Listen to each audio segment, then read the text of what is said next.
Hello, everyone, and welcome to another episode of Disqualified. I am Trevin June. Joined with me, as always, is Gordon Pavlet. Yeah. And Caleb Wendt. I have a slight headache. Hey. And we are talking about this past weekly, only one weekly, because we're trying to get back on track. Yes, we have been severely lacking. We have been severely behind schedule because of scheduling conflicts, but this time we only have one episode of each weekly to cover. Huzzah! We're back on track. Not as much yapping from the boys as usual. Yep. But I feel like we're still gonna. Yeah, we are yappers. You signed up for this by watching the video, so thanks, but... Mm-hmm. But starting off, as all people start off their week with Monday Night Raw. It opened with Dom coming in with Liv on the lowrider. Hey, like I said, I want to see that Latino Heat run. I want to see a solo run for him. Yep. He deserves But their little walk-up gets interrupted with the show also opening with Braun Strowman and Bronson Reed already in a backstage brawl. I believe, if I may be remembering this correctly, around 2018, Strowman was involved with a feud with Roman, in which every single time he would see Roman, he would yell, "I'm not finished with you!" And I feel like that's what he did when he saw Bronson. Yep. Yeah, they just started beating the piss out of each other. Yep, and we'll get to them later in the episode, but Dom and Liv continue their entrance to open off the show, and they are interrupted by Rhea, who has some news from Adam Pearce. The GM is finally doing his job? Yeah! I think he's been doing his job. No, he hasn't. He's just playing a character who can't produce in his job. I mean, GMs are part of acting business at the same time, no? I feel like they could be... You know what I mean? In character, he is the lacking GM. Yes. Yeah. Because he makes these great matches come out. I'd say he is, in an old school way, he is like the Eric Bischoff. Bischoff let Triple H and Evolution basically run Raw. While Teddy Long over on SmackDown would say, "You're going one-on-one with The Undertaker." Yep. You're going one-on-one with The Undertaker. Yep. There's this classic meme of Adam Pearce can't get two people to stop fighting. Nick Aldis prevented a whole 9-man brawl and just made it the main event. Mm-hmm. Yeah, he's a smart man. Yeah. But back to Dom, Liv, and Rhea. Rhea, with news from Adam Pearce, says that her and Adam Pearce are kind of sick of Dom interrupting the Women's Championships match, so he's gonna go back where he belongs, behind bars. Yes. During the match, he shall be hanging from a shark cage. I think the last one we saw was Enzo in the shark cage at the... I believe it was the Great Balls of Fire pay-per-view. Didn't we also see one with Jericho? I thought Jericho was in one, but I think the last one was Enzo. I'm new to this, so I don't know the complete timeline. But Yeah, Enzo from Assassin's Creed. No, Enzo Amore from fucking Enzo and Cass. That you love them as showmen, but Enzo is... some stuff has come out. No, it's a whole thing that's passed. He got kicked out the locker room. It was a whole thing. I thought he could actually go far, but he sucked in ring. I will say that. Yeah. But that happened apparently. Yeah, so now he's going to be in the shark cage, and I'm excited. I wonder how they're going to... How this is going to interact with the match. Yeah. Because with the Enzo one, he apparently had baby oil, not Diddy, in his outfit. And then he stripped off his clothes, not Diddy, rubbed the baby oil on himself once again, not Diddy. It's Diddy. No, it's Diddy. And You are aging this episode, so I mean we're talking about bro, this story has been going on all year. The hell you mean aging? But he slipped his way out of the cage, and so I wonder how they're going to have the shark cage interact with. Some people think The he's match. just gonna start throwing shoes at people. Well, what if He only has 2 shoes, Yeah. so He could always go with the lie, cheat, steal route, and it would be really interesting for him to pick the lock and get out himself. that would be interesting. I just remember from when Enzo did it, he slid out, landed onto the thing after like dropping down, and then he stood up and got big booted. So he was a complete non-factor in the match. The moment he did make himself known, he got. Or he could play at Rhea's heartstring. I don't see how. Yeah. He doesn't have to try to woo her. He could say things that really get her upset to draw attention away from Liv, which he is very good at. Which we have seen for the past couple of weeks. He's been doing that. What if he manages to bring a mic into the cage? I think they. I could see him pocketing one, possibly. It's an interesting match. Yeah. I just don't. I'm interested to see how Dom is going to Yeah. play into it because usually they have some way of still playing into what's happening in the ring. I'm just interested. I could see him I could see someone possibly like grabbing the shark cage to like do some fancy drop kick maybe. I don't think you know how high the shark cage is. Oh, way high. It's about the size of the cage, right? It- Steel cage match. I'd say it's probably about like where a Money in the Bank briefcase is. Oh, yeah, so high. Yeah, I mean you could. Unless I wouldn't recommend freaking it. Rhea grabs a ladder, which you know how Liv, runs up and starts fucking with Dom. Like, Start shaking the cage. I feel like that would be something Rhea would do. Just be like, nee, nee, nee, nee, nee. what if they unlock the cage and throw in Priest to mess with the Dom? I mean, shoot, that's how they used to do shark cage matches. Like, that was the original concept. You would put 2 men in the shark cage inside of a ring. 2 men, which 1 made shark no cage? sense. And then they would just fight in the shark cage. It's like phone booth boxing. But with a steel cage. Yeah. So instead of, punching glass and plastic, you're just going to be punching metal. Ow. Metal and bone. Yep.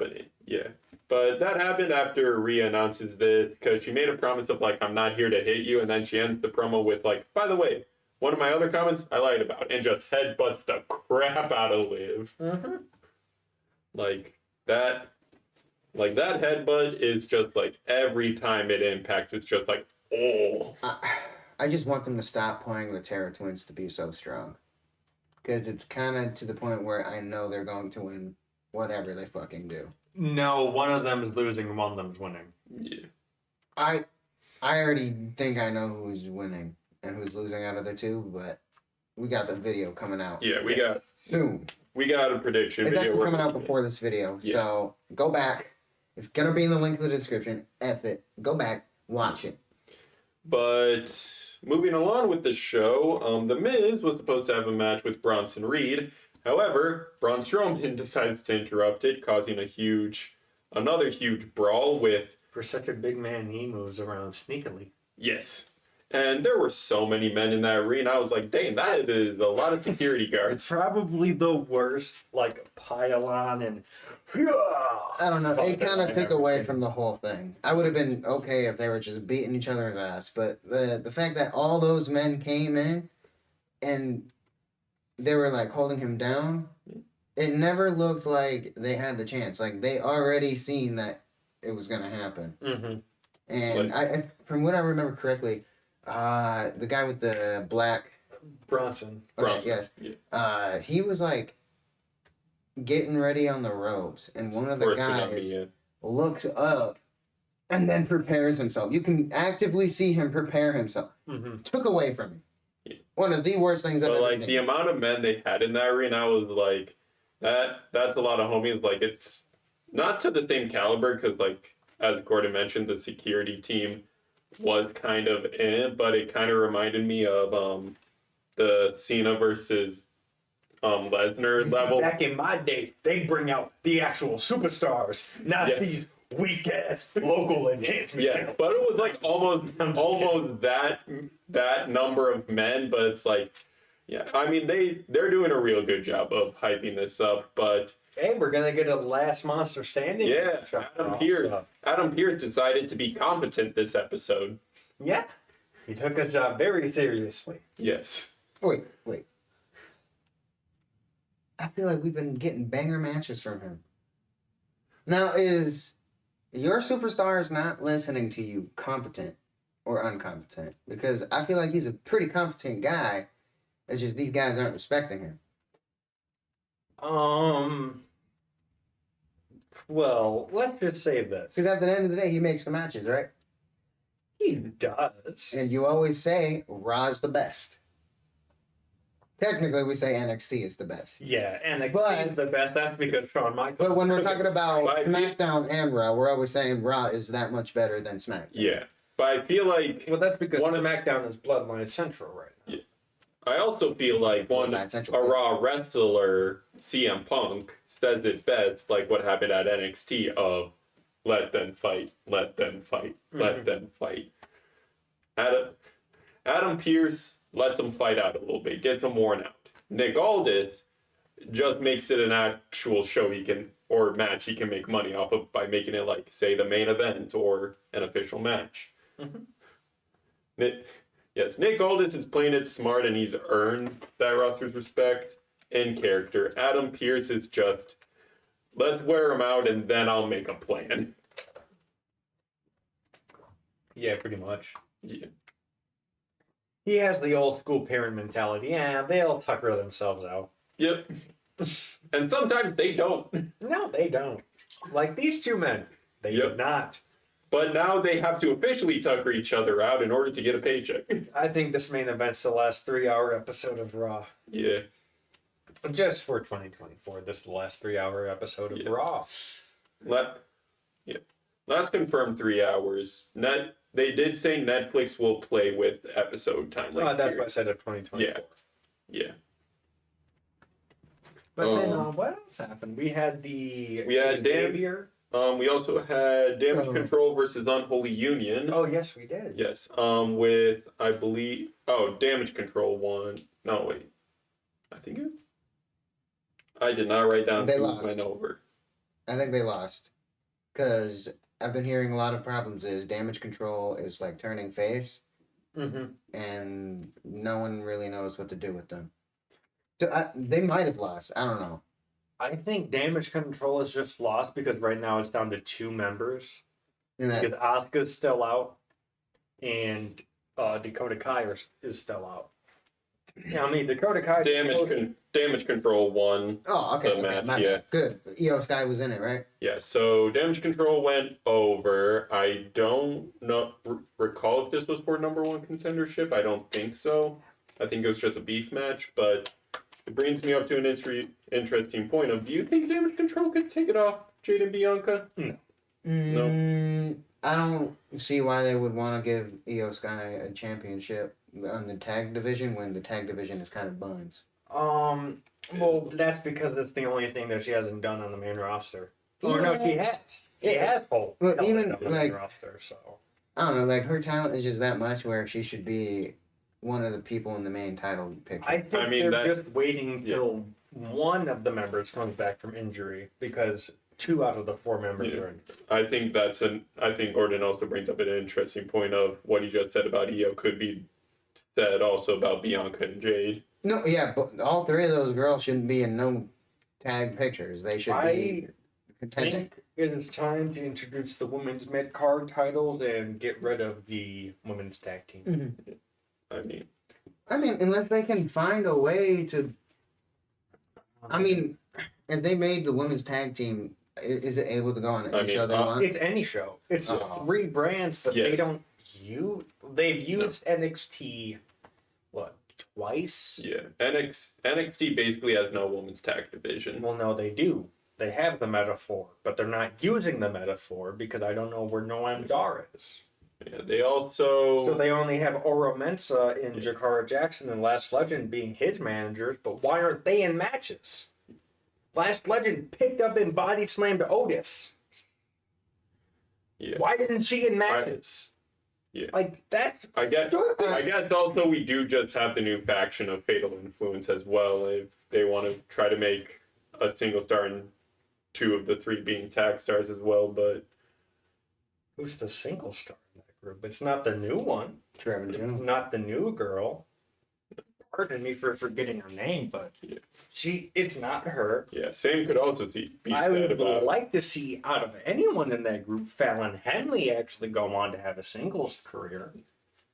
No disrespect. another faction that hasn't done much on TV, Pure Fusion Collective. Whereas the internet wrestling community has called them the No Pop Collective. Because they get no crowd reactions. No.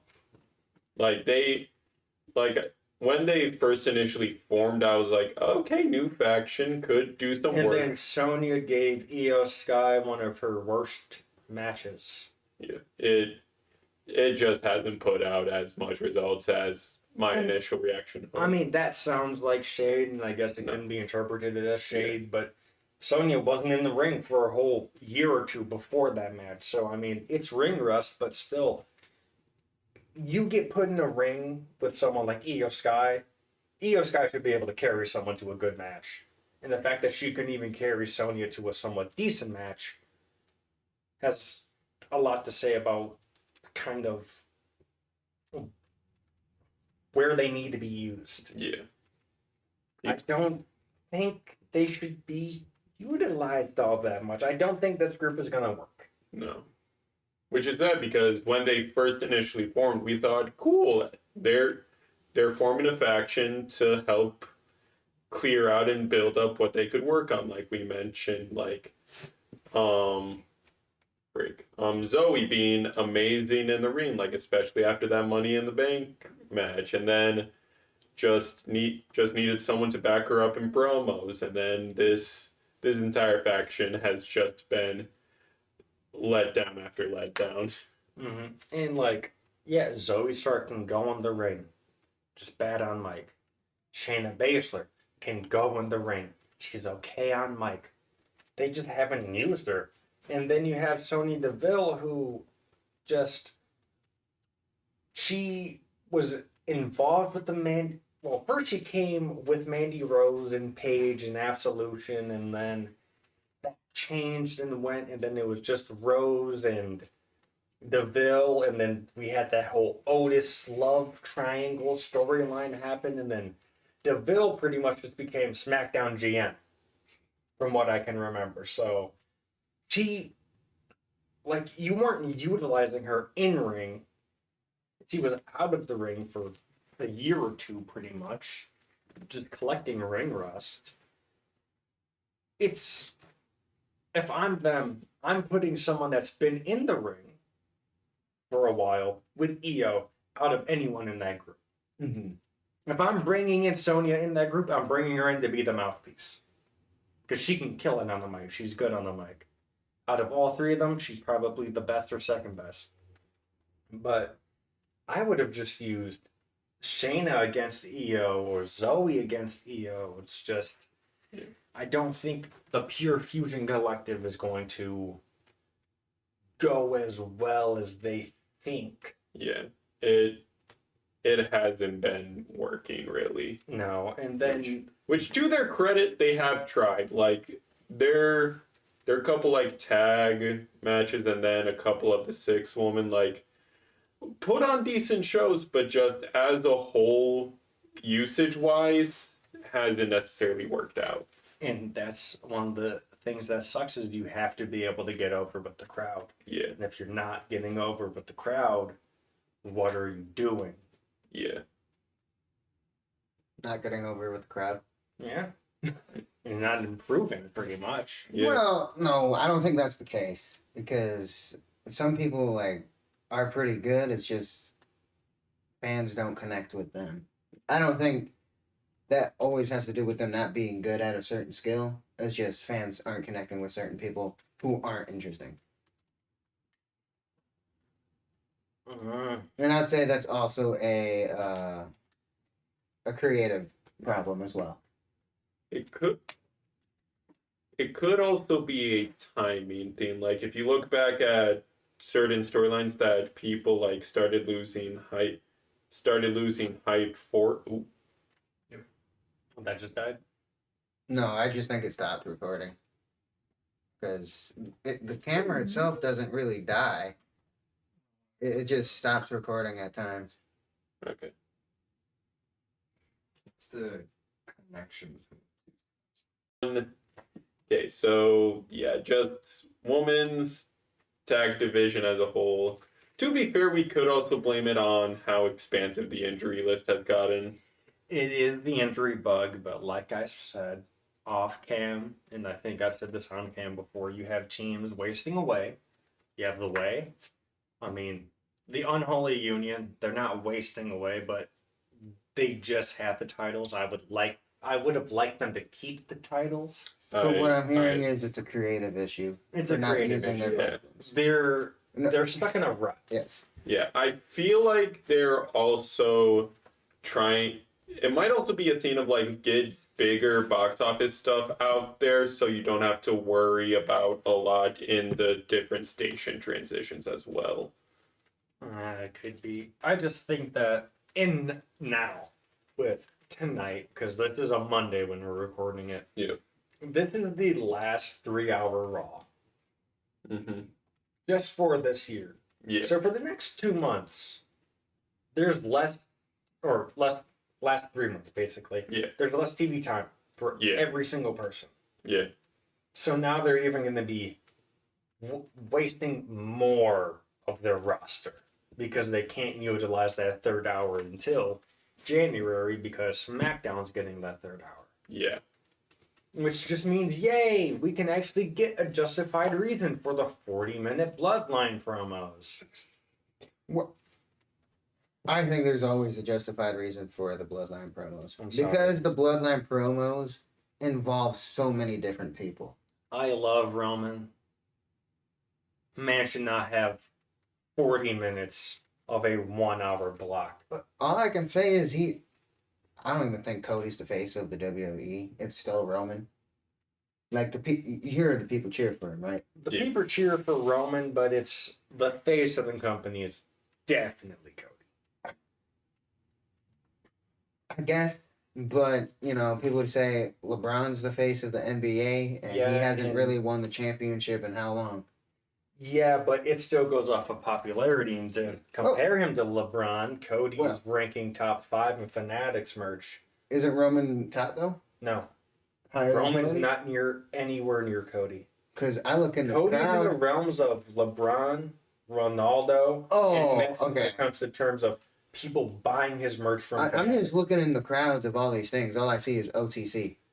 That's for the show. When people show up to SmackDown, they're gonna show up to either support Roman or Cody. I really only see Roman. In fact, I hear boos whenever Cody speaks. That's because Cody's story has gone stale, but we'll get to that. We'll get to that in SmackDown. But other Raw. Don't freak out now. Yeah. What? Other Raw stuff, there was a little pre-commercial break promo hinting at the Viking Raiders returning from injury. Yes. Yes. Yes. And I have a bit of news. They might actually be rebranding to the War Raiders. Yes, Which was the pre-WWE name. Yes, Because the Viking roots spelled out war. Yep. We get to see Eric Ivar and Valhalla back on TV, which Hopefully soon. From what I've heard, they are pretty much ready to go. yeah. But it's just a matter of when. Yep. I could see them. I can honestly see them maybe debuting this week or next. Yeah. I mean, But right now, There it's is a a lot- little too much to get everything just to Yeah. push people for Rumble season. yeah, there is the last monster standing. Ivar and Eric are definitely monsters in the ring. I've already tweeted out the eyes emoji at the match announcement. I just saw that today, so Yep. Ivar and Eric could be making their return, and I would be happy. Don't know if they go back to their actual indie names or if they just keep Eric and Ivar still. But I feel like because they used those in renames for so long, they might keep them. yeah, but with the War Raiders, I believe their names at the time were Hanson and Rowe. We'll see. But we'll see. Yeah. I'm just excited. I think that out of all the tag team divisions, Raw's men is probably one of the better ones. Yeah. They're actually You doing have stuff. AOP, you have New Day, LWO. Oh, Raiders versus AOP would cook. Mm-hmm. I want that match. You have the Awesome Truth, even though Truth is taking time right now, Yeah. which is granted, you're 50 plus years old and you still move like a 26-year-old man. So, hey, take any time you need. I mean, just sort of ending off on the Viking Raiders hint, I share the same sentiment as Michael Cole. Bring back them antlers. The Antlers. Yeah, but we also saw the New Day versus the Creed brothers this episode. That match was awesome. We saw on opposite corners the two teams suplexing, but the person doing the suplexing was different teams. Like I think it was Kofi suplexing, and then I forget which. Probably Julius. Julius probably suplexing. Was Xavier. Kofi suplexing a motherfucker with a really square head? I believe so. Okay, then yeah, he suplexed Brutus, and Yeah. Julius was doing suplexes. Yeah. But that was an amazing match. However, Chad Gable, being a phenomenal heel manager, causes distractions, allowing the Creeds to go over, and Xavier was pissed. And just because you mentioned Gable, I have interesting tweet that came out by the Wyatt Six that said, "Do not force our hand." They ain't So done. I don't know if that means they're not done with them, or if they're targeting someone else. And now I'm thinking, just because of everything that's been going on with Xavier, thinking it could be Xavier they're forcing their hand on. Ooh. Mainly because Xavier was scared of Bray in the past when the New Day and the Wyatt family faced off. It was like Yeah. he was scared. Right, but what is the reason why the Wyatt Sick would go after Xavier Woods? Turning on his family being Kofi in the New Day. How did he turn on him? He's been acting very much out of character. Yes, he's been crashing out a lot, but speaking of that crash out, he crashes out so much that Ray comes to apologize about stuff that happened last week, and Xavier takes it as Ray talking down on him as a former championship. Kofi tries to calm him down, like, what, you taking his side because you're also a former singles champion? Mm-hmm. And Ray takes it as an insult and goes to Adam Pearce to book a match against Ray versus Xavier. Yep, which is happening tonight. Yep. And it just keeps inching closer of New Day breakup, Xavier turning heel. And Unless he returns somehow. I don't think Bro crashing out is him turning on Kofi at all. I think he's just more concerned that Kofi keeps bringing in these other guys into the business that he himself wants to settle alongside with Kofi, not anyone else. Well, I think it's more of a pride thing. it is. And that has nothing to do with him turning on Kofi. So Yeah. I don't see a reason why the Wyatt Six would go. I was just speculation. yeah. Just I just, I don't Yeah. know. I, I think it's either him or it's the Judgment Day they're going after. Me specifically, Dom or Finn. I mean, Yeah. I think the Judgment Day would be way better than Kofi and them Yeah. because I don't want to keep seeing the Terror Twins destroy a stable You want to see That a is supposed stable to destroy a be- stable? that is supposed to be, one of the stronger ones. Well, they were the stronger ones because they had the Terror Twins. But ever since the breakup, they have been punching bags. To only the Terror Twins. Well, yes, that's Okay. because And the Jay is LWO. literally part of their Terror Twins. Is all I'm gonna say. And they've also been punching bags to the LWO. Jay has the same. the same, LWO is always going to be there because of Dom yeah. and Carlito. Yeah. They're always going to be there. Yep. I think after Bad Blood is where you need to Fuck it. Do what they did with Damage Control. You go to this brand and you go to this brand. Yeah. We separate the children. Yeah, I would not be surprised if we see pre-Rumble trades or something. I think it would actually very much shake up the in-ring product and the on-screen product. And especially because of also way the station changes as well about some pre-Rumble trades to spark some old beef, create some new beef, and make the Rumble a little more interesting. Because I ain't gonna lie, we got 2 PLEs, not including Bad Blood, before Rumble. I have no idea what this Rumble season gonna look like. Now, here's what I want to ask. With Gordon and I being such big basketball fans, there's a trade deadline. Mm-hmm. Would you like to see trading allowed for superstars year round? Or it is cut off, there is a trade deadline. You have to get all trades in by this day. That's kind of the thing is that... And here's where the deadline where I think it should be. Middle of December. And if you do it like that, it cut off any people trying to get over before the Rumble. My only problem with that is you guys want to see a lot of people in better situations, right? Mm-hmm. They're not going to be able to do that if there is a trade deadline because stories sometimes end in a week and then those people are doing nothing for months.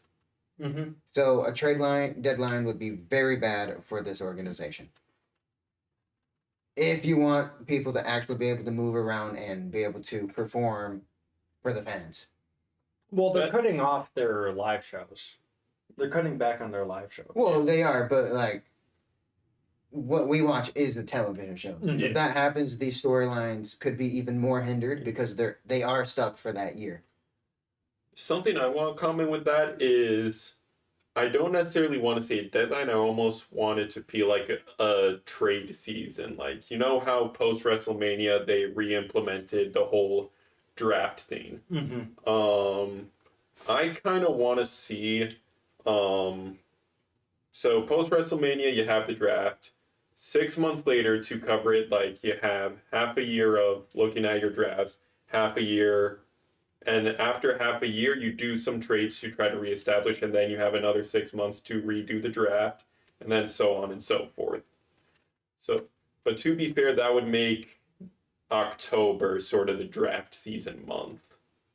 I think, well, that would be like the trade season. Or yeah, trade season month. And I think it could work, but not really. And the only reason why I say it couldn't work is if they go back to the Raw versus SmackDown brand rivalry, which they used to do at Survivor Series. I think that would hinder it a lot because they would do the draft right after SummerSlam they used to. Mm. And so it would be like, okay, you have 2 months on this brand, and now you have to show brand loyalty and fight for the brand. And no one cares about the brand after 2 months of being on there, other than like maybe the champions. Like, I don't care. You drafted me here. Like, I had shit going on Raw. I had shit going on NXT. Drafted me to SmackDown. I don't want to be here. Mm-hmm. So, I mean, I don't know. I think they should do some trades. Maybe just one. Well, I mean, which is why I just have trades happen year round. Mm-hmm. Like the whole idea of having a deadline for this sport in particular is just dumb and doesn't make sense. Yeah. Because it's such we need you here at that night. You got to be there. One thing I would like to see is them actually use the Money in the Bank as a cross-show thing. Instead of you have 4 Raw, 4 SmackDown, they fight, Raw or SmackDown gets the title, or gets the briefcase. Actually have that shit go across brands. Then why would we have brand-specific titles? we have brand-specific titles. But Money in the Bank is a cross-branch thing. It's a Like, cross-brand thing. yeah, like during So, Whoever Wrestle- wins, you can challenge Yeah. whoever you want. Yeah. so it is what you're explaining already. It is, but they don't have the briefcase holder actually go over to the Yeah. other shows. like during WrestleMania, like it could have been a company insider thing, but there were rumors going around of Damian cashing in on the Cody Roman match. Well, I just think that. Well, yeah, I remember that, but I Yeah. just think that the Money in the Bank people typically do it in a storyline they're currently in. Like, why would they want to leave a current storyline that they are like so invested in at this moment? Like the Tippy time. Okay, that I can understand. With people like Damien, for example, he held it for almost a year. Granted, no one thought he was going to take it off of Roman at that time. And maybe that's why they didn't have it happen. Because Roman was champion at the time. Yeah. And you basically only had one title that they could really take it off of. But, like, I think it would be interesting. Like, let's just say, pick a random superstar. Dakota Kai. Dakota Kai. She wins Women's Money in the Bank briefcase. Now, she shows up on Raw after a title match, teasing that she's going to cash in, right? Mm-hmm. She doesn't. Go to Friday night. Women's title holders walking down the hallway. Dakota Kai shows up. Could whack her in the back like Zach's doing behind the camera, but just like show up and be like, I'm here too. Like, don't think just because I'm over there saying I might go after you doesn't mean I'm not going to go after you. I feel like what you're discussing last year's Rumble or 2024's Rumble did this excellently of because of creative wonkiness. Both Cody and Bailey actually had to visit both shows to announce who they were going to face, and it was actually up in the air because a lot of people expected Bailey to challenge Io because of a Bailey face turn, but still a couple people were thinking like, could Bailey challenge Rhea? And like the whole I wanted that match. yeah the whole debacle also of who is Cody gonna challenge, Seth or Roman. People obviously knew it was Roman, but that whole thing of like, if you fight Roman, you have a chance of losing again and never finishing your story, or you're gonna have to go to SmackDown, fight for the championship that's been defended all this time. So it's like it was a whole thing of like the Rumble winner having to make a decision of like, this is also a cross-brand thing. You could challenge whoever you want. Just know there will be consequences. Well, I think there's consequences either way. Mm-hmm. Because if Cody were to pick to go against Seth, he still doesn't finish his storyline. Yeah. So there is only one right answer for him to pick. And I think, like, I understand why they have one Raw winner and one SmackDown winner for both Money in the Bank, Elimination Chamber, and Royal Rumble. I understand that completely. And now King and Queen of the Ring. Yes. So that way everything is pretty much just split down the middle. Yep. You get everything, and you get everything. I'm just saying, be a little more interesting if at least the Money in the Bank holders would cross brands. Yeah. And just I mean, tease, like, hey, I'm here. I mean, I brought it up on this podcast because of Nia's threats in backstage promos of like, Tiffy might cash in on for the Raw Women's Championships just to try to run away from Nia. Mm-hmm. But this is a topic for another video, Yep. probably around Money in the Bank season, Yep. because this has been a tangent. Yes. But that leads us off to our Raw main event. Yeet. One, two, three? Yeet. Oh, 1, 2, 3. Yeet. Jey Uso is your new IC champion. We have a whole other video talking about No, we don't. potential. Oh, we don't? We Shoot. don't have it. No. Or it's on Caleb's phone. It is on my phone. Okay. But Yeah. But we did talk about it. Yes. It's just, you probably won't see that. We don't know yet. Yes. But we'll just talk about it here. Yep. That man finally got what he deserved. I Yes. am so fucking happy for Jey Uso. Yes. He totally deserved it. It was a 5-star match. That pop was killer, man. Yes. When he pinned him. Yep. And just the force of the spears these two men threw at each other.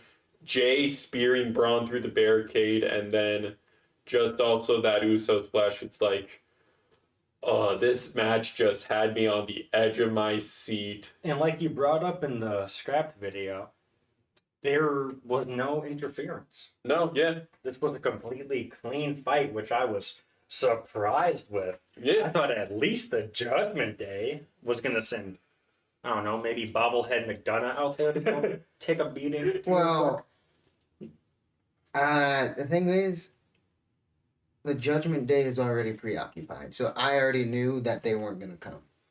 Mhm. I just, Like that's the one thing I've noticed about you. You do want to have everybody in something. well, here's the thing with the Judgment Day.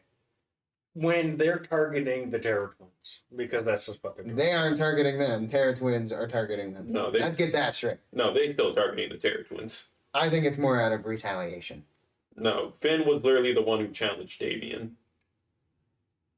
I wouldn't say Finn's action just that constitutes everyone's actions.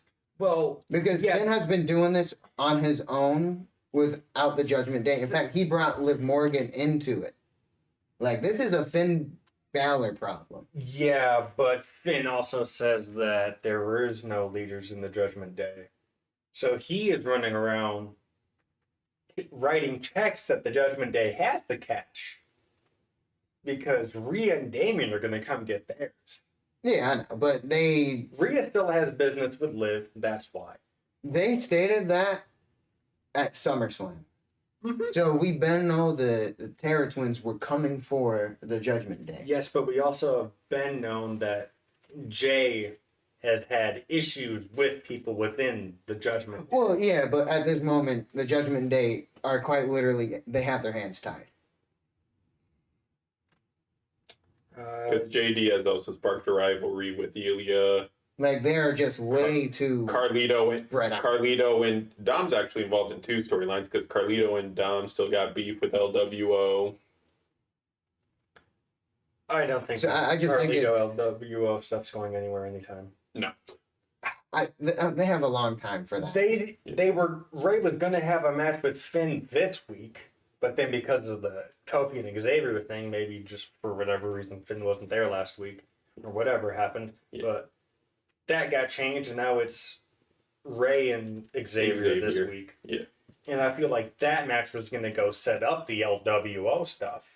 They could always do that after this Terror Twin bullshit is done. Yeah. Because I'm just sick and tired of seeing this. I feel like Bad Blood is going to be a quintessential theme for Raw of new storylines getting pushed because Bad Blood is also wrapping up a lot of storylines. Hopefully Yeah, Drew versus CM Punk, that trilogy's reaching its finale. that we know of. Yes. It's probably reaching its finale. I think Because both we are know going to do these this. companies like to push these storylines till they cannot be pushed no more. Yeah, but I think they've already seen the fan sentiment of Rhea and Liv's storyline is petering out. Yeah. The Punk and McIntyre can only go so far in the Hell in a Cell before they warrant another match, and I don't know what they could do that would warrant another match. Yeah.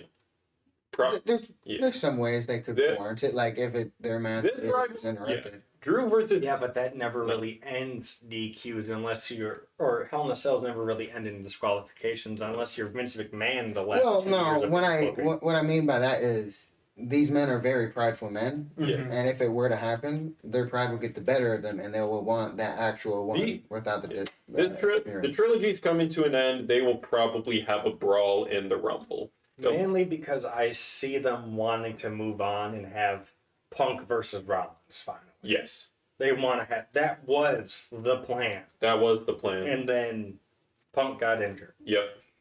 And then just because it was convenient that it was McIntyre that injured him, Punk and McIntyre fight. Yep. But yeah, also, yeah, the whole Terror Twins thing is reaching either its finale or its climax potential. Its climax potentially for Damien and Finn. I think that if they are going to continue the Rhea Liv, it's probably going to happen next year. Yeah. It's going to happen after a break, hopefully. If Liv doesn't lose his championship, Rhea is gonna try for the championship still. I don't think so. She has no claim if Liv wins in this match. Yeah. Unless With Liv Dom- cheats. Yeah. And we know she's probably gonna pull something. Or Dom escapes. Well, if he does, I'd say that's part of the match. But, Yeah, that's part of the match. but like people like coming from outside the ring, which I could see The happening. only person I could see helping is Raquel Rodriguez, and we were talking earlier. I just don't see her returning anytime soon, but it could happen. Yeah. Raquel took over being tag team partners with Liv after Rhea, so that could be there. Then we could see another female added to Judgment Yeah. Day.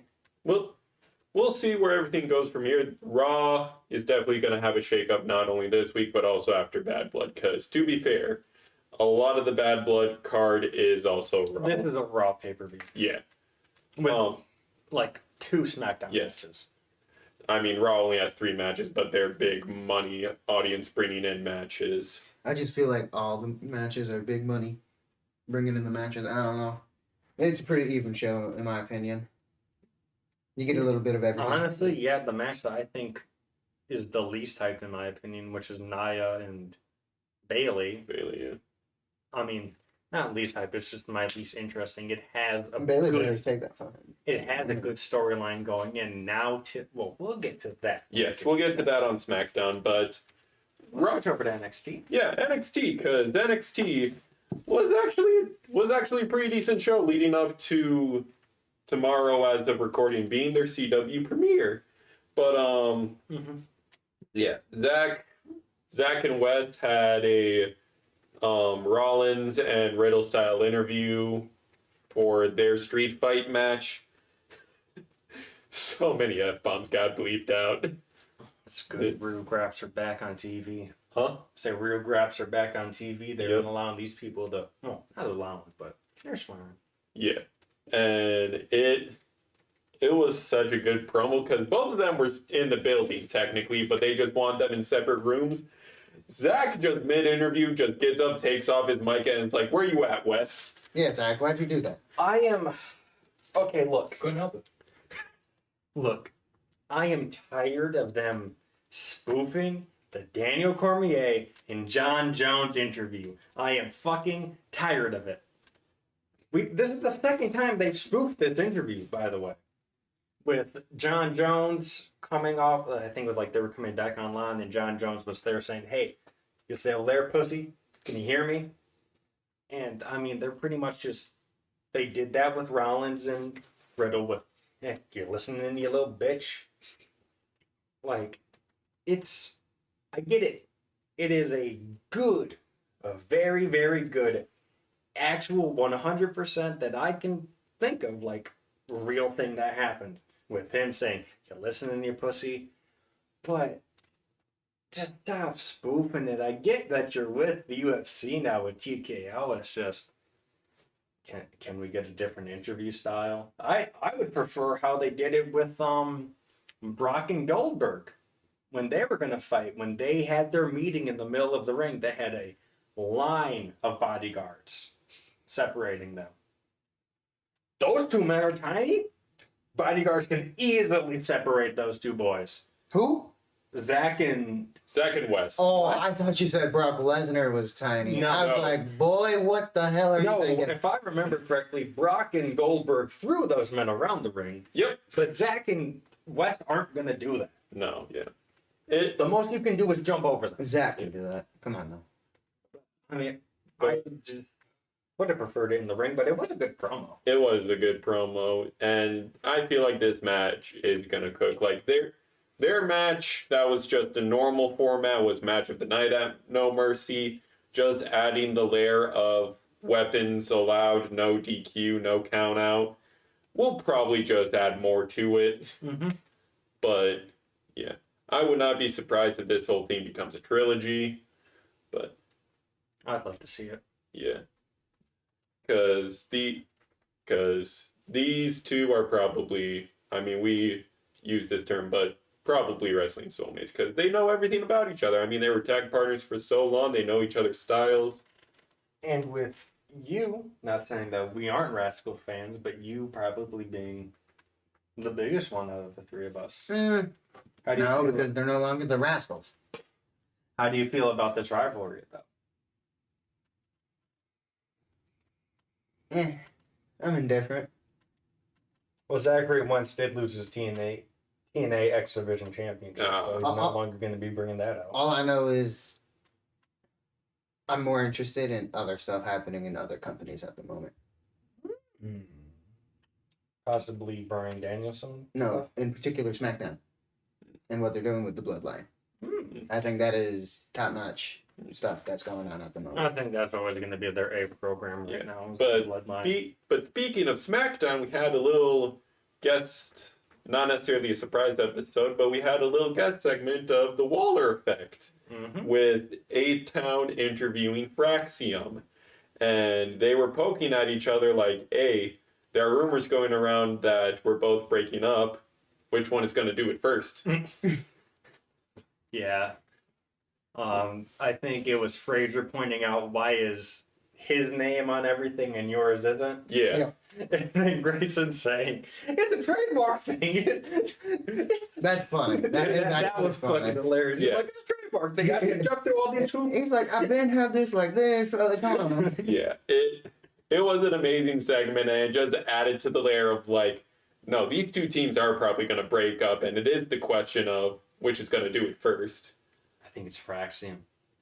Mainly because they've been building those A-Town Down Under breakup for so long, I think they're just going to keep It's a poking at it. it's a slow burn break. NXT kind of moves quicker. Yeah. Because also you never know who's going to get called up on a PLE, surprisingly. Like Rumble, especially with that coming up as well. Like, we don't know who's going to get a pseudo call up and get entered in the Rumble. In your statement to NXT being more quicker, I think it only has that effect because it's more intimate. You're very close. Oh. These shows are just that much quicker, like from NXT, is because it's just the level of intimacy is that much more because these crowds are much closer to the ring and it's much fewer in numbers. So it gives off a more intimate feel, and quite frankly, the time flies the more like intimacy you see. Like we seen it when we were in theater back in the day, Black Box Theater. When we did those went by really fast, and people were super invested because they were just so close, and that's all there was. Like NXT is a pretty minimalistic show in my eyes, and that just does it good. Yeah. So, what do you think? Well, because the NXT crowd is also the same crowd because it stays in one location. Which just shows the level of intimacy is there. Now, how do you feel about them potentially taking it on the road? I think they should. Like that show is just that good. It should be. It's just will you lose some of that intimacy? Yeah, because you're gonna get new people coming into the crowds, and those same people who are there for probably their first time, they're not gonna be able to react the way that these superstars are used to. So there will be time getting used to it, but I feel like the same level of intimacy will still be there as long as they use the smaller areas to do their shows like they are right now. Yeah, if they use like a smaller arena, like how WWE uses the Fiserv. Yeah. And AEW uses the UWM Panthers Arena. Yep. So, I mean, that's my biggest equivalency to it. Yeah. I mean, it is that. So it's just you're just so invested into it because you're right there. You're in that moment. Yeah, I mean, we do see that NXT can bring in crowds with their Sunday PLEs. Like, those are big crowds. And I don't know if they're coming out of HQ, but I just know the first 2 weeks on CW. You have the first one in Chicago and then the second one in St. Louis. Don't know if they're officially taking it full-time on the road, but... They've also said that there's going to be some updating to their logos and stuff, and they're looking to move away from the yellow and gold, which I personally hate, because they said they're going for like a more metal theme, and I'm assuming that's just black and silver. And I don't know, I think the yellow just adds a nice pop. Yeah. Well, What are they could use All like, three. more of a gold. The three brands. Well, they're trying to Yeah. move away from the yellow and gold right now, Yeah, I think. the three brands being represented by the three primary colors does fit. It just feels right. It's aesthetically pleasing. But I don't know. I mean, I also wasn't a big fan of how they dragged down the end for the NXT logo for this new one, but I just got used to it. So I'll get used to it. I think Yeah. everyone got used to when NXT switched to 2.0 and it was ultra colorful and shit. That was bad, and thank God they switched back to what they're doing now. But moving on through the rest of NXT, Tony versus Obafemi's contract signing will be on Miz TV, which I don't know how that contract signing brawl that's gonna happen is gonna go. Someone's going through a table. And it's not Oba. No, it's not. It ain't no. I would not be surprised if to send a message, Oba sends Miz through the table. I can definitely see that happening because Miz is the type of guy who's gonna be like, do it. It needs to happen. Yeah, send a message to the main roster too, saying, "I'm gonna be there." He's up next. I'm gonna be there. He's probably gonna be in the Rumble. Oh, I really hope he is. Yeah. And we keep saying it. I hope he gets the Brock spot. I hope he gets the Brock spot of just go in there, clear that fucking ring. Yep.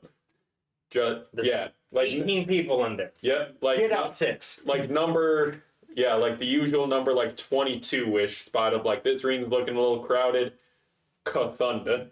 I remember one year they had Brock start the Rumble and he got like 15 eliminations off bat, and I was like, bro, that's just it's cool, but after the first 2 it got annoying. Yep. Yeah, but yeah.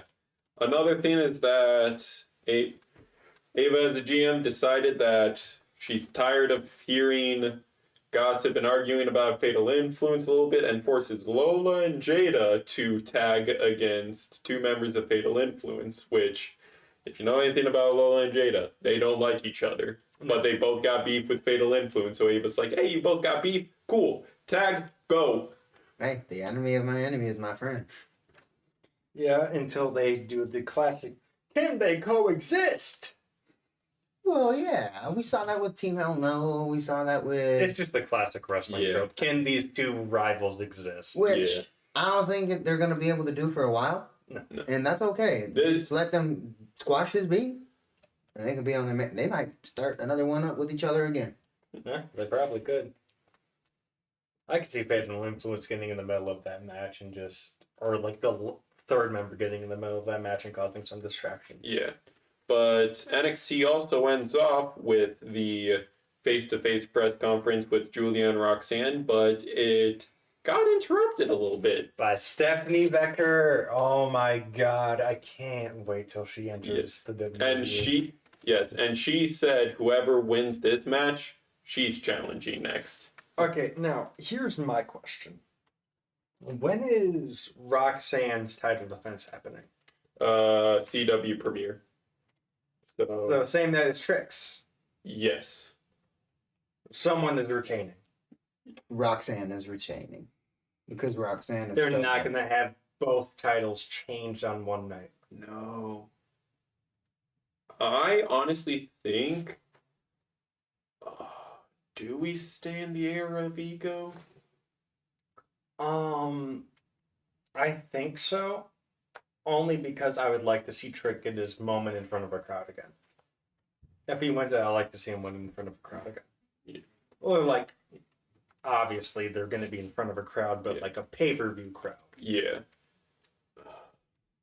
But That- one of those titles is getting changed, and one of those results is staying the same. The thing is, I get Julia's gained a lot of hype, but it is only her second NXT match. But if you watch her in Japan, you understand the hype. Yes. Dang, you're right. This is. Why is NXT so much harder to predict than main roster storylines? You know, they could always both retain. It's not a for sure thing that one's gonna lose, another's gonna win. In fact, they could both lose. We don't really know. However, what I do see is Roxanne ain't losing it. No, I'm sorry. It's good TV if someone wins. That's a big ratings pop. I feel like because they hinted at it at the Raw after Mania, Roxanne's probably dropping it and getting a pseudo call up at the Rumble. Yeah, but I want Julia to win it. I just think right now it's what I always say to you guys: they booked themselves into a corner. Yeah.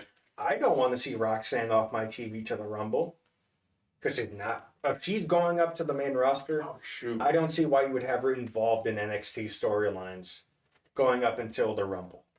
Because They you could- what you got. They could When- pull a Carmelo of him, like how Carmelo looked at the two different brands before the Rumble to see which one he would like to get called up to. Mm-hmm. They could pull that with Roxanne. Yeah. Who knows? I think one of them is retaining.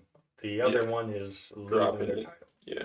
Defending it could be just as strong as winning it. That's the thing too, is that Trick's match is special guest ref by Punk, so you know there's gonna be shenanigans as well. Yeah, and the way that Ethan won it though was he was knocked out Yeah. and he fell onto Javon, so he didn't really win that match. Yeah. He fell into the title. Yeah. Do you And he's do you defended it a have- couple times. Mm-hmm. But against smaller people. Yes, both.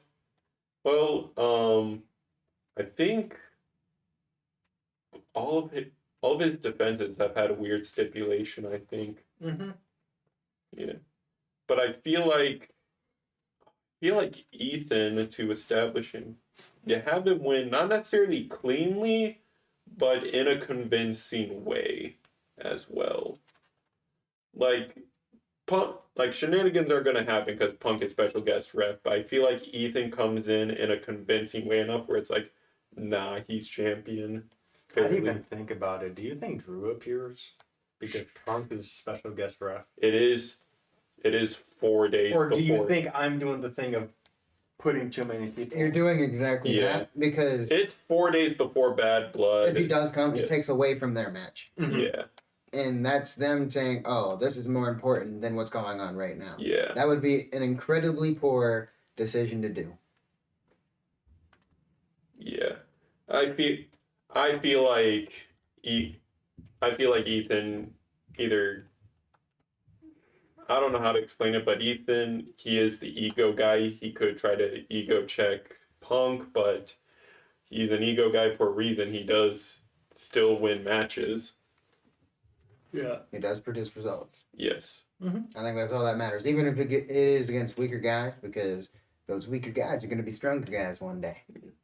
Yeah, it depends on who they actually decide to book well. Mm-hmm. Yeah. I'm gonna pause here because it's 55, and I don't think 4 minutes is enough time to talk about SmackDown. No, it's not. Yeah. Mm, Alrighty. Moving on to SmackDown. Do we want to do what we did last week of talk about Bloodline stuff at the end and talk about the rest of the stuff, might or as well. Yeah, because Bloodline stuff is going to take another 40 minutes. Not necessarily. kind of You like? got a Roman Reigns promo? Alrighty. So, two big things happened besides Bloodline stuff. Nia goes. Brett and Tiffany. Yes. But Tiffy, after Nia leaves, looked pissed. That cash-in, I think, is coming sooner rather than later. Yeah. We were talking about possibly Tiffy cashing in on Raw to try to dip from SmackDown. But SmackDown's still looking like a decent cash-in spot still just to get at Nia. I just don't know what their plan is. So they supposedly want to do the Charlotte versus Tiffany match, which I think every fan would like to see.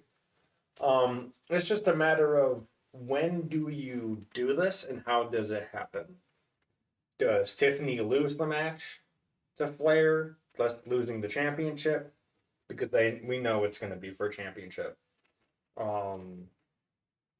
And I think right now is her best chance to get that title and then have that match. But Charlotte's nowhere near like SmackDown at the moment. We still have I feel like we have another side of this Tiffany and Nia thing going still. It's interesting. Yeah, no, this rivalry was a comedy gimmick at first a little bit, but now it's turned to like, oh no, this game's serious now. Mm-hmm.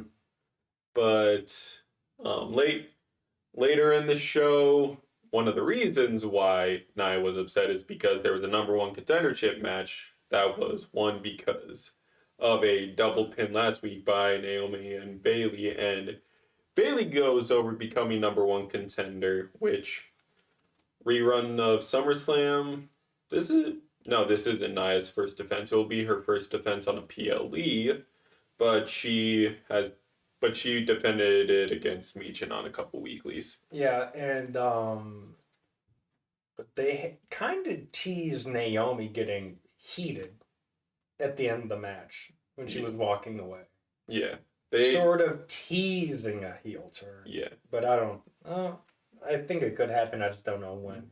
They backstage before the next segment, they had a talk, and basically Naomi was like, all good, just promise me when you win that title I become number one contender, which classic writing trope, but I'll discuss it in the prediction video. I don't know how all these different lines are ending up, because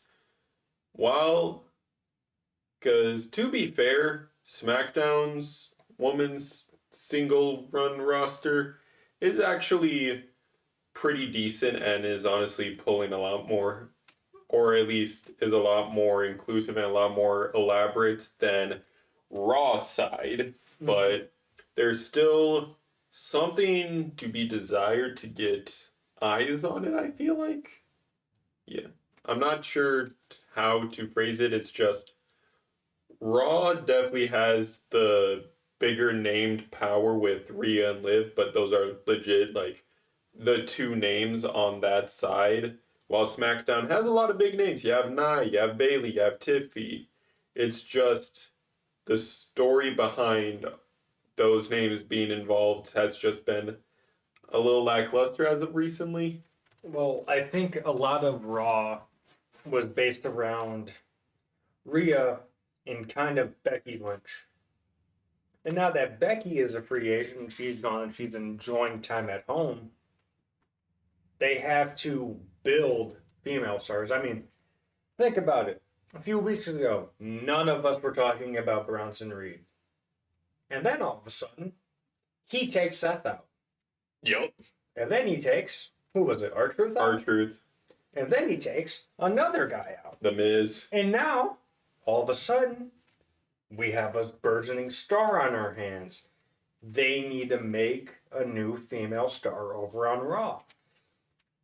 Now, how does this happen? Potentially Bianca goes over or Jade goes over. I just think they need to do something to build someone. And from what I'm hearing, because there is a little editing stuff, we had to break for a little bit, but Lyra lost on Raw tonight, so people were complaining about that.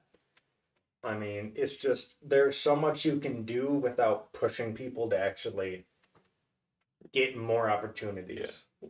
Granted, it would suck to see Lyra get an opportunity and then lose it right away. Yeah. Because she's so new, but that has to happen to newer people. But to be fair, it looks like they were going to push Lyra a little bit, because in the Queen of the Ring tournament, she was the Raw finalist. She was the Raw representative against Nia on the SmackDown side. And they still put on a decent match as well. But ever since that tournament, Lyra has been side story level.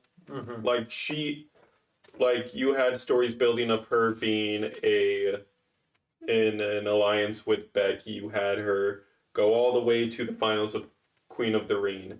Yes, she suffered an injury later on, but now she's back on TV. She's hopping between Raw and NXT, getting plentiful of TV time. I mean, you look at Pete Dunne doing a similar thing. People actually want to see his stories. Lyra's just like, did the momentum die, or? I think the momentum died when they didn't use her a lot after Queen of the Ring. Yeah.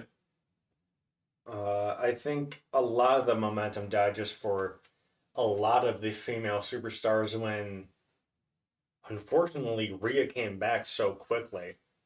Granted, I don't think anyone wanted her out for long. I know I didn't, but No, yeah. when she came back and it was instantly Rhea versus Liv for the title, Yeah. which we knew we were getting. I just didn't think it was going to be right away. I thought you have Rhea build up her character some more. Continue the dominant run, but without the title. I don't think you'd have to build up her character anymore because we already know she's dominant. You can't build up any more dominance than what Rhea really is at the moment because she only ever loses because of interferences. Mm-hmm. So, like, I feel like it's really hard to build up her character anymore in general because she is already that. Yeah, I just think it needs a refresh because I feel like the only update that they really made to the women's roster was separating Damage Control from Bailey Yeah. in the brand split. And I feel like that was the only change. So we have a Wait. lot of these same female rivalries happening over the year. Which, to be fair, Damage Control on Raw has put on stellar matches as well, and their storylines are a little lackluster, but still something I feel like I should pay attention to, just because like Damage Control is such a big named faction in the business. But Yeah, like when I look at the female locker rooms, I think NXT, just in general, NXT is the best locker room. yeah, I think not star power, obviously. You don't have the names like Cody Rhodes and Roman Reigns or Damian Finn, but you have people there that are yeah, Javon Evans. yeah. You got Lash Legend, Ethan. You Page, have the Oba Femi. involvement in storytelling. Like, I feel like when I watch an episode of NXT, it feels like the entire locker room gets represented in some way. Mm-hmm. Even with just segments of them, because I believe it was, they just had like a locker room segment where they just had like the camera pan across people in the locker room, and Ashante and the Adonis went to talk to Tatum Paxley, and like you have, that's just such a good way to establish, oh, we have these people just waiting. Yeah. And it feels like Triple H is very online, and like he's responding to what people say. So why aren't you booking the people that people want to see, even in dark matches? Yeah. Fuck, like it sucks that they're not getting TV time, but at least if they were in the ring during a dark match, Yeah. And you know, some fans are getting to see them. and I get it's a trouble. I get it's a thing of they don't want to endorse this, but you know people are sneaking recording those dark matches to post on the internet, which is more eyes on your business. To be fair, I get it might break a couple rules, but it's like it get people talking. Like, so many viral clips are of Roman, of like a very popular one is Roman breaking character a little bit when someone shouts from the audience in a dark match, "Roman, I loved you in Aquaman." Mm-hmm. But it's like that's one of the most viral clips of the WWE like topic, and it's just because someone snuck their phone for enough time to record that. Yeah, I feel like they're not doing. Well, it's hard. You only have so many hours on TV. Yes. You have what, 7 hours in total of TV per week, and that's hard. Yeah. And now they're cutting back on their live shows, which, I mean, unfortunately, it just got announced. I'm gonna do a short for it, but Elia just got hurt at a live show. And I think that's part of the reason why they're trying to reduce the amount of live shows is because people are getting injured. Yeah.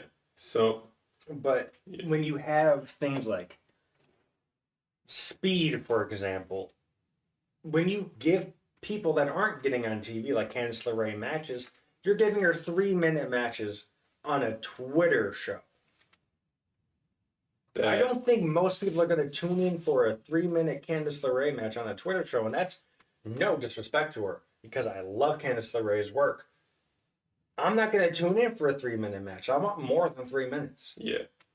Speed was such a cool concept initially, but it's just flopped. Mm-hmm. It's not even it's not even basically a vanity belt anymore because you can't even show it on TV. Mm-hmm. Yeah, so right now they're focusing on introducing the Women's Speed Championship, which I don't know if this means the men's league isn't going right now, but it seems like Andrade is just holding the belt for no reason. But speaking of Andrade, to move on, Andrade and Carmelo cooked once again, ladies and gentlemen. We're getting a 7-game series. They are in-ring soulmates. Literally, they have wrestled 6 times against each other, plus a couple ones where it wasn't one-on-one.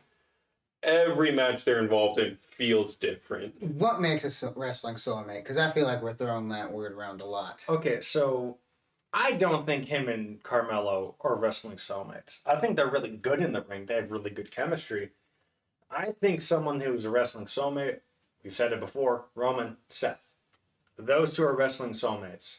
They know everything about each other. It feels like those two characters were made to interact within the ring. Carmelo and Andrade, while yes, they are having a good 7-match series, don't feel like they're soulmates because they haven't been doing it for the years that Roman and Seth have. That's fair. Roman and Seth, we've stated this before on the show, they cannot talk to each other at all going into a match and kill it. Yeah. Those two are wrestling soulmates. Seth could have a match, and let's say his opponent, for some reason, falls out. They need a replacement. You could very easily slot Roman in there and just make it work for the night. I think that's what a wrestling soulmate is. It's also someone that, at the center point of everything, it draws them back to them. All of Roman's issues started when Seth broke up the Shield. Yup. So, where does Roman blame all of this trying to find himself and losing himself? Blames it on Seth. Seth caused the only thing that was going right at the time in their careers to crash and burn. And he did it for a selfish reason. In storyline. Yeah. But I think that's what makes a wrestling soulmate. Like Orton and Edge, they're wrestling soulmates. They can go at it. Cena and Orton, wrestling soulmates. Undertaker and Shawn Michaels, wrestling soulmates. I think there's a difference between that and having good chemistry in the ring. That's fair. Yeah. I would like to say Cena and CM Punk are wrestling soulmates, but I just think they have really good chemistry. Sure. Is CM Punk versus Cena one of the best rivalries Cena has had? Yes. But I'm going to put Edge above that and Orton above that. And I also just think Cena ties better into Orton than he does Punk. Orton and Cena came in the same OVW class. It's like the LeBron James, Melo D. Wade class of WWE. It is like that stacked of a class. Him, Brock, Shelton Benjamin, Batista, Cena. There you go. Those class reunions must be wonk. Mm-hmm. And at the time, you had Brock Lesnar not even being a single star in OVW. He was a tag team wrestler with Shelton Benjamin. As the Minnesota Stretching Crew, I believe, was their name. But, those people, when you have a long and storied history that always has to have one chapter, needs this guy. At least in a passing mention. That's a wrestling soulmate. Yeah. Because, you could put Andrade on Raw, and I think Andrade could have these matches with Chad. I just think that's how good of an in-ring worker he is. But no, they are very good in-ring workers. I'm sad to see the 7-match series end. I'm happy. But now that it's ending, these two can go move on from it and do different things. But this could also end in a triple threat because the reason Carmelo got over was because the LA Knight having some beef with both of them. If it ends in a triple threat, destroys the purpose of the 7-game series. It does. Yeah. I think you had Andrade get the edge at first, and then he got the title match, and then he lost, and now it's time for Carmelo to get the win, and for him to go have that title match. Yeah. And then he'll lose. And then you can have the triple threat match at Survivor Series if you really want. I think that ultimately devalues the thing, like we were saying. But if it just so happens to end that way, then I guess it's just a disappointing end to a very, very good series. But that's something that we act like we've never seen before. But the rivalry between all three of these men now is growing. Mm-hmm. It's like Something's a brewing. LA came in there because Carmelo bumped LA to get Andrade's attention. And then LA Knight came into the ring to try to get at Melo. Andrade stops him, gets bumped from Carmelo trying to roll up pin Andrade, gets the win. And then LA Knight trying to rehash things with Andrade by offering for the handshake because after the title match, they didn't shake hands. But Andrade's like, no, all my respect for you is gone. You want to know what I wonder? You know, like, I get it. It's wrestling. It's a show. It's all theatrics. Why do they wait until the match is about to end to come out and interrupt these matches? If this man bumped this other guy into you and you want to get a word with him, why not go out there when I don't know, the bell is about to ring? Would make more sense and not cost the person that you probably want to face because you've already beat him. Wait, you want him to come out before the ring? Before the bell rings. It is no longer an interruption because the match has yet to start. It's still an interruption. You think so? Yeah, you can still interrupt the match before it begins. It's like running out during the intro. Mm-hmm. Oh. Like, Yeah, I don't think necessarily it has to be in the middle of a match to be an interruption. No. It's like what Because you can even interrupt someone's like what celebration after a match. it's like what Strowman did to Bronson Reed on Raw. Mhm. It's just while Bronson was making his entrance, Braun Strowman just came out of nowhere, surprisingly for how big of a man he is, but ended up turning into a whole ringside and then in-ring brawl between those two. I don't know. I just feel like the whole thing of interruption is just to prevent the guy from, Getting the win. yeah. Mm-hmm. So, like, if you do it before the match, it's not really an interruption because they Yeah, won't but be fighting also- the match at that point. You could have, I don't know, LA be at ringside doing commentary. I I don't even think that's an interruption at all. Like, if it's just doing now, if you were to go in the ring, then yeah, that's an interruption. I just don't like the fact, like, I get it and I know why it happens. Trust me. I'm the person that complains about the wrestling tropes that happens. I know why it happens. I just think it's a dumb reasoning for it happening. It's like, hey, you bumped into me. I don't know, but how long has this match been going on? 10 minutes? Well, I'm gonna go in now. It's like, bro, at that point, that I would have been past that. I have so much other shit to worry about. I do like how the rivalry between these three men feels like the least predictable rivalry because we don't know who's going to. It could be Andrade getting a run back on the title after the 7 series ends. It could be Carmel going over. It could be LA just going out and being. It could just be LA being like, no, I got beef with both of you. I want to make this triple threat so you can settle your guys' beef and I can settle my beef with y'all. I just think that devalues the 7-game series. Yeah, it does, but it's still like this is definitely a series and a 3-man rivalry that keeps me guessing. Like, Well, if they were to make it a triple threat for the 7th game, all I can say is if Bro wins, LA Knight wins, then they got to do it again. yeah, I they're don't give a shit. gonna do a single 7s game And if all I can say it is ends up being a triple this threat. is actually one of the most stalest things on SmackDown, my opinion. Just because it's been going on for so long. That and it's just not that interesting. Mm-hmm. I mean, Who do you want to see him face? Who do you want to see LA? LA Knight. Not out of these two. You don't have to pick these two. But out of everyone on the SmackDown roster, who would you like to see him face? Honestly, Fatu. Because their whole thing is they want gold. Yeah. Why are they forgetting the USA Championship?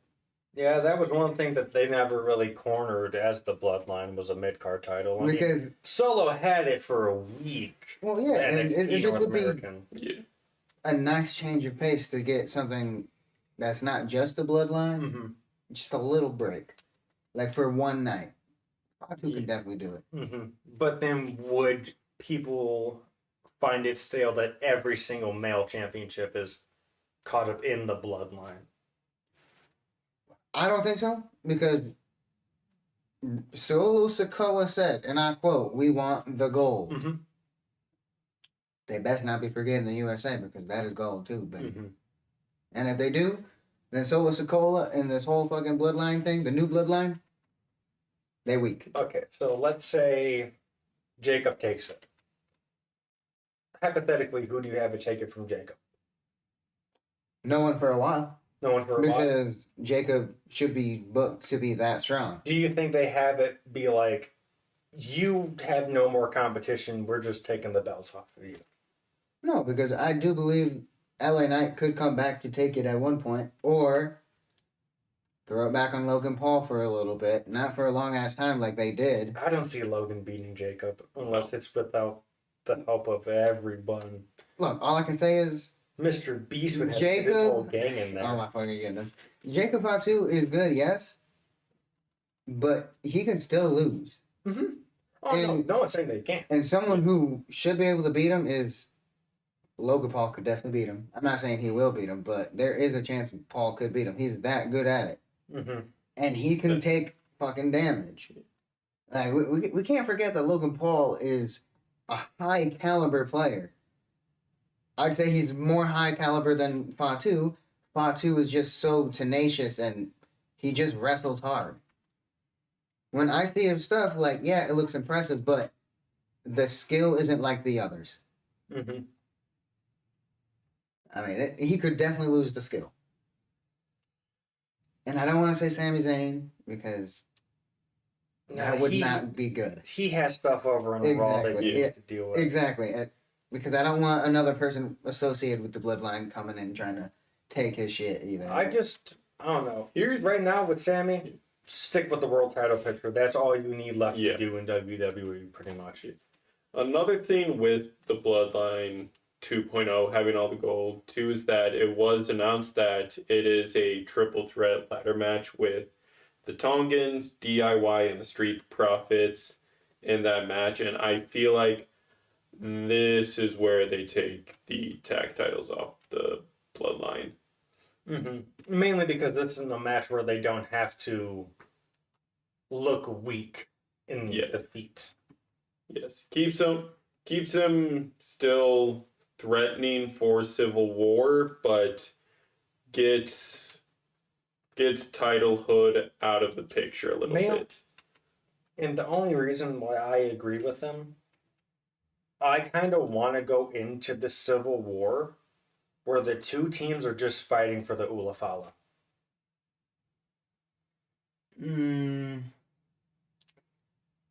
I don't want to see that. If they're fighting for the Ulafala, it should just be Sikoa In Roman? and Roman. Because the other guys, they aren't worthy of the Ulafala yet.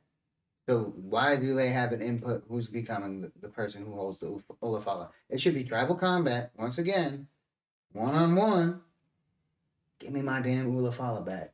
So, you know who's winning. Civil War is definitely setting that up. I just feel like Civil War is just establishing like that.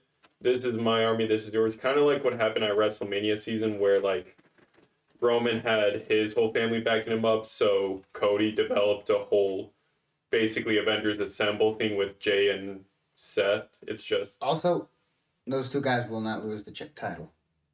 Tongans? They will not. Mainly because if they do, it's going to show so much weakness for this group that's supposed to be the strongest at the I moment. just don't know how you keep booking them in matches where Tama Tonga has to very clearly carry the weight for the team. There are teams that are like that. There are teams that are like that. And what better team yet is an established bloodline team. The Anawa'i Syndicate is what I'm going to say. It makes sense for that to be like that. Mm-hmm. Because it's in their blood. Yeah. Half of these guys are fucking... They don't have family that was here before. Mm-hmm. These guys were learning it from the youngins. Mm-hmm. You know, like, I don't know. It makes sense that it's like that. Yeah. It's really. just... If they do take it away from them, it's just going to make Solo Sikoa look even weaker. And the biggest problem at the moment is that he looks weak as hell. Yeah, and that's the thing. I personally would like to see it back on DIY, but if I have to pick one of the two teams to win, I want it more to be the Street Profits. If someone's taking it, Yeah. I'd want it to be the Street Profits so they can go and do something new. Yeah. I could see the Bloodline winning. I personally don't have a idea, like a prediction on who's winning. Well, that's the only right choice is the bloodline, unfortunately. Or else you're really going to put yourself in a corner by making the other team look insanely weak. And why is that team destroying the Avengers? Mm-hmm. It will not make sense for them to lose. Yeah, and pretty much every other time that the Bloodline has taken out Roman, it has not been the Tongans doing it. It's been Jacob doing it. Yeah. So, well, let's get to the big Bloodline stuff. Yes. All the Roman... Oh, pause. Moving on to the bloodline stuff now, because that's the majority of what SmackDown is nowadays. Hey, I mean, it's the Bloodline show, and they're getting an extra hour, so... Yeah. Hopefully that means... I don't really think it's majority of it. Because we do see quite a bit of other stuff on the show. Yeah, it's just the Bloodline starts the show, and it pretty much ends the show every time night. Yeah. Might I say? But it is Or the most could- compelling stuff. on it. Exactly. So I just really don't... I But, really hate that yeah, thing. but for a 2-hour show, literally the first 30 minutes and the last 30 minutes being one story. Well, it's really not one story. There are like 3 stories within that one story. Mhm. There's Roman. So there's a Cody. lot more nuance than what people are saying it to be. There's the Kevin and Cody situation. The Yeah. Kevin and Randy situation. Randy and Cody. Which, speaking of that, so we open the show with Cody asking Randy to come out to get his opinions on teaming with Roman. Randy being an old friend of Cody says, "I'll trust you for now." Mm-hmm. But let's get someone else's opinion. Yep. Let's get Kevin's opinion. Kevin music hits. He walks out, makes it all the way to the ring before the man is even able to say one syllable. I don't know how to do solo. Yeah. The entire Bloodline 2.0 comes out and just interrupts him, He and said, "We taking it all. dun, Ready dun, for dun, dun, more. dun. We even the skull." But Solo says that, ask Cody, like, why are you even talking to them? You're already aligned with Roman, plus these two have let you down every time they faced us. Why do you think he liked you? He beat you. He's not friends with you. I can't Yeah. get over that Solo fucking Yeah. promo. That shit was funny. But Kevin pulls, and I took that personally. Mhm. And he requests a tag match between Solo and Jacob versus R-KO. Yeah. Yeah. You know what's funny? 2 tag team names that Randy has been in have both used RKO. And the only difference between this one is the first one had rated on the front of it. Rated RKO. Yep. But hey, if I had to look for every time Randy Orton was in a tag team with his initials, I'd have 2. It's not a lot. That's 10 cents. But it's weird that it happened weird that twice. it happened twice. But Cody tries to make it a 6-man tag match.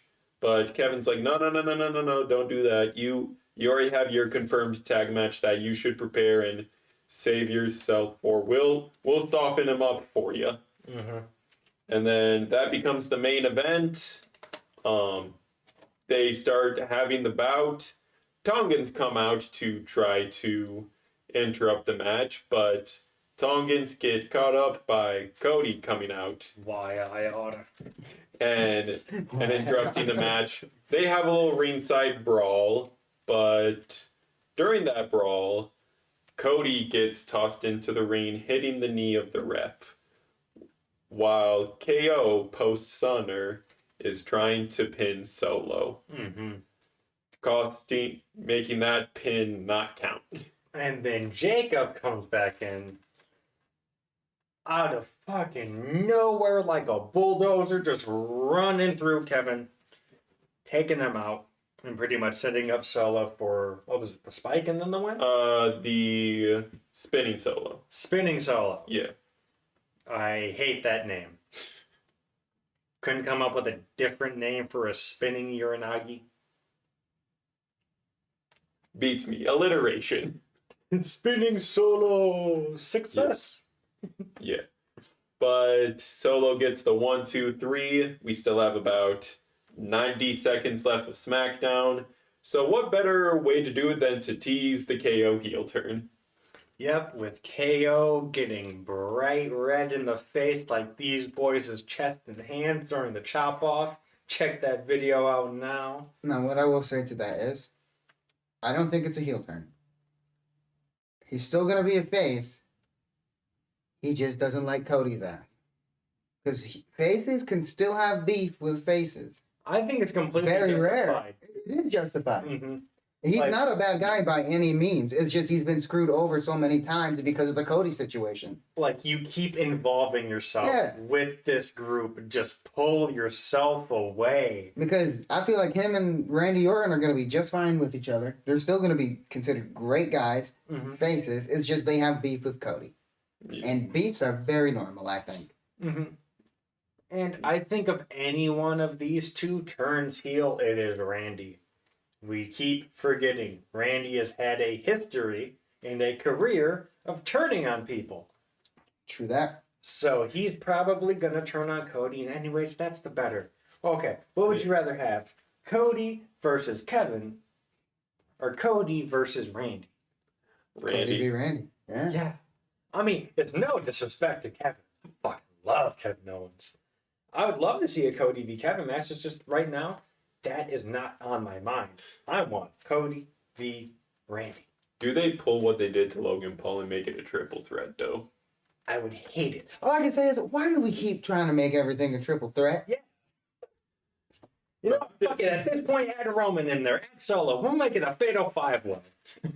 No, fuck it. Bring Brock No, back. Make it a I'm just saying, man scramble. if Randy has a history of turning on people, he could turn on both Cody and KO. No, I think he's only turning on one. And I think when he turns, Kevin is going to be kind of overprotective of Cody, just a little bit. Apologetic almost. Like over apologetic.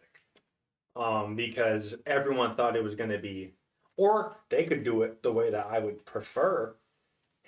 Like, once Randy leaves, Kevin's like, everyone thought it was going to be me.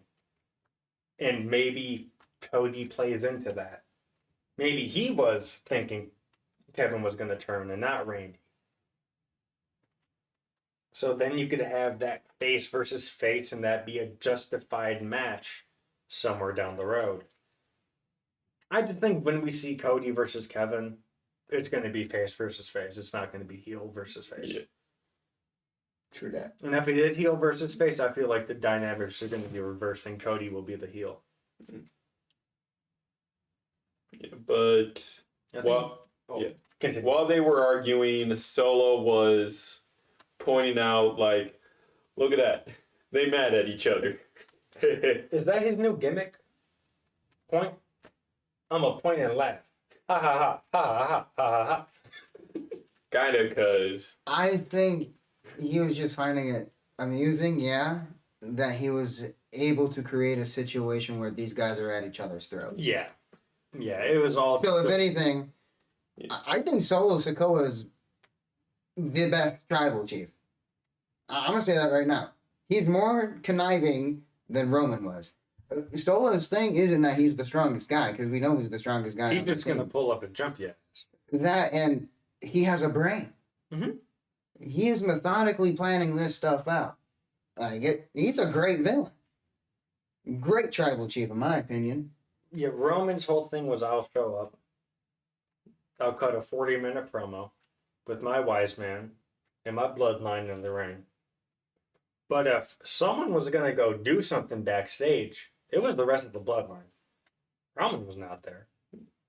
Roman was telling them, go do it. He's a real king. I'll say Sokola. He's a real king. He's fighting with his men. Mm-hmm.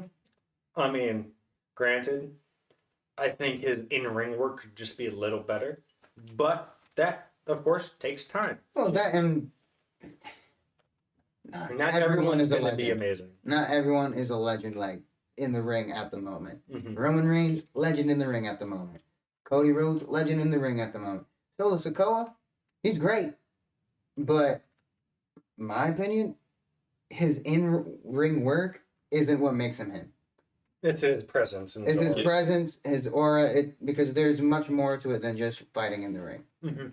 He definitely has improved a lot. Like that was the thing, is that this version of Solo took me so long to start liking. I'm still not a fan of it. Like, we saw a glimpse of what the rest of the Bloodline 2.0 could do when Solo's not in Stadium, and it was just 100 times better. I think it's because it's the same effect that the Usos and Solo had away from Roman. They moved excellent without Roman. They didn't need Roman there to make the bloodline special. Of course, that's what made it special, was Roman and that huge reign that he was having. But when you have Jacob and the Tongans come in, that was also something that NXT's never seen. Those three never appeared on the scene and kicked ass. And I think it's just right now, in terms of the men's division, Jacob is the hottest, biggest, or it's the newest, biggest thing right now. Yes. So they're pushing it. And I mean, I kind of agree with Rikishi. Maybe is this just a little too fast? Because you have him in these things up here with maybe he's going to face Cody. Maybe he's going to face Roman. When I think maybe, I mean, granted, we're going to get those matches. We're going to get those probably before the end of next year. Yeah. At least one of them. I think you should have Jacob actually get in the ring and have a few one-on-one matches before those matches. I think Fatu is mirroring a Roman Reigns from the Shield. Mm-hmm. Because Roman Reigns, I'd say he was too fast, but it worked. Jacob Fatu is fast, and it's still working. What Rikishi is saying, I don't agree with.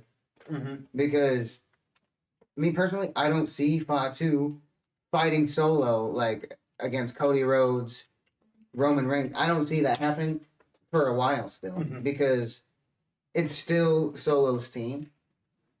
And it's always going to be Solo v that. Because that's how it's being promoted. That's how it's being marketed. People are just saying that Fatu should be in it because he's so good. But he's still a new guy in the company, and that's going to take time. He's exactly like the Shield Roman Reigns acting.